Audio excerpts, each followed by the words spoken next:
Hello and welcome. Today I just want to talk to you about a few of Labor policies. I'm under the impression that from the people I talk to that the general mood is that the electorate is quite tired of the Liberal Party, but is obviously concerned about the Labor Party. And we tend to have this little game that we play with the politicians, is that we'll elect for argument's sake, the Labor Party into the House of Representatives, and then we'll put the Liberal Party in the Senate, and we end up with a hostile Senate, and nothing gets done, and it's all not to anyone's advantage to do that.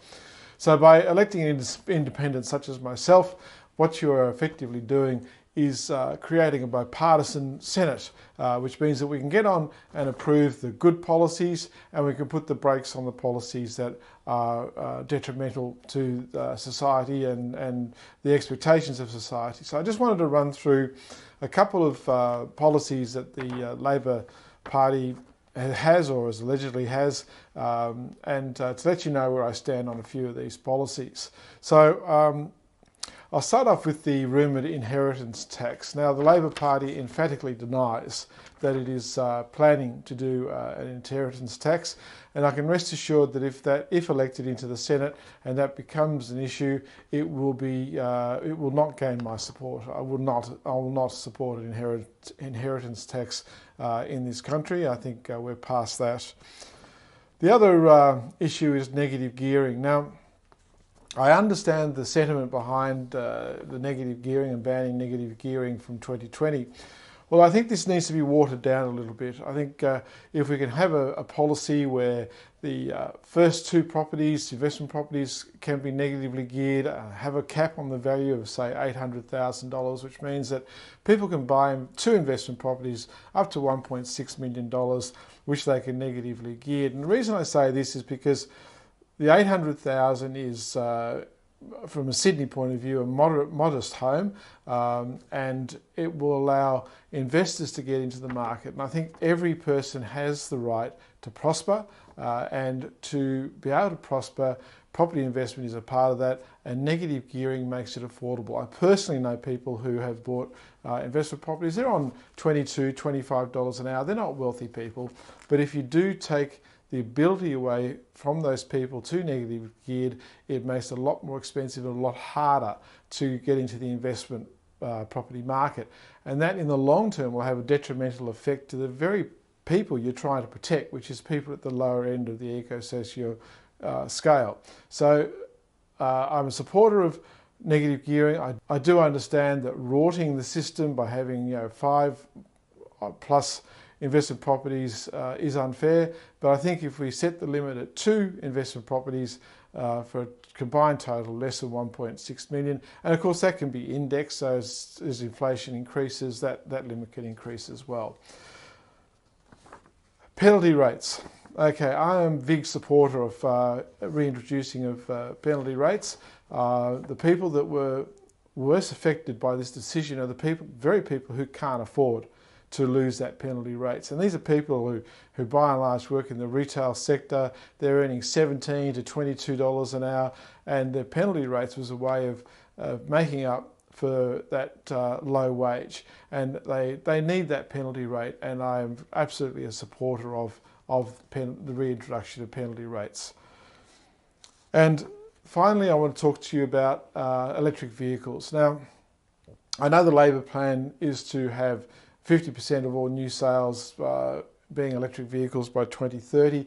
Unfortunately, that's probably not going to happen. The reason is that the biggest consumer of electric vehicles in the world, ironically, is China at the moment. And they have big demand for electric vehicles. And at this point in time, electric vehicles are simply not affordable, nor are they able to manufacture enough for us to get to that level of consumption. So although the sentiment is fantastic, it all forms part of my long-term transitional to renewables and for the whole climate debate, is that we just need to take a step back, a deep breath, and then just approach this as technology improves, then the transition will also accelerate. So although it's on the face of it a great ambition practically there's just not going to be enough cars manufactured to get to that level at this point in time. It could change in the future, but that will be a change in technology, not so much a change in the capacity of manufacturing. We've got to get the manufacturers on board, which they are. I mean, pretty well every major manufacturer is recognising the need to go to electric vehicles, and they are all transitioning over to that side of things. But we still need technical breakthroughs in terms of storage capacity. And I'm a big advocate of providing funds for research into storage capacity and bringing down the cost of energy storage. That will be the trigger for global implementation of renewable energies. Now, the final point I want to get to is the federal budget. Now, all these promises that people are making, both on the Liberal and the Labor side, all cost money. And just to bring a little bit of reality to where we sit, in the 2019-2020 financial year, they estimate that the federal budget will be, federal expenditure will be around about $504 billion. So that means that for every man, woman and child in Australia as of today, that's an expenditure of $19,867 per person that the federal government is going to be spending. So it's all very well to say we're going to spend money on all these projects and programs. The effect is that the more money we spend, the more we have to earn to pay for it. And at $19,867 per head, we're already paying a lot for all these services. So I think we need to sort of look more into a more efficient way of spending the money. I'm not saying we should cut anything, because obviously we have a very good standard of living. And in comparison to, say, America, they're spending around about $14,000 per person.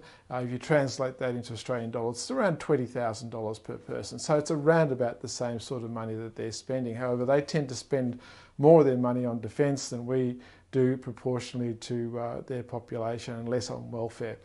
So if you're curious about, how can I vote for Labor but be safe that I'm not going to get the bad policies, by having a bipartisan independent senators in the Senate, that's a way that we can fast track through the really good policies and say, no, these more extreme policies are not acceptable. So I hope that explains how you can vote for Labor if that's what you want to do. If you're a Liberal voter, that's fine, vote for the Liberal Party, but the same thing will apply for the Liberal Party as well.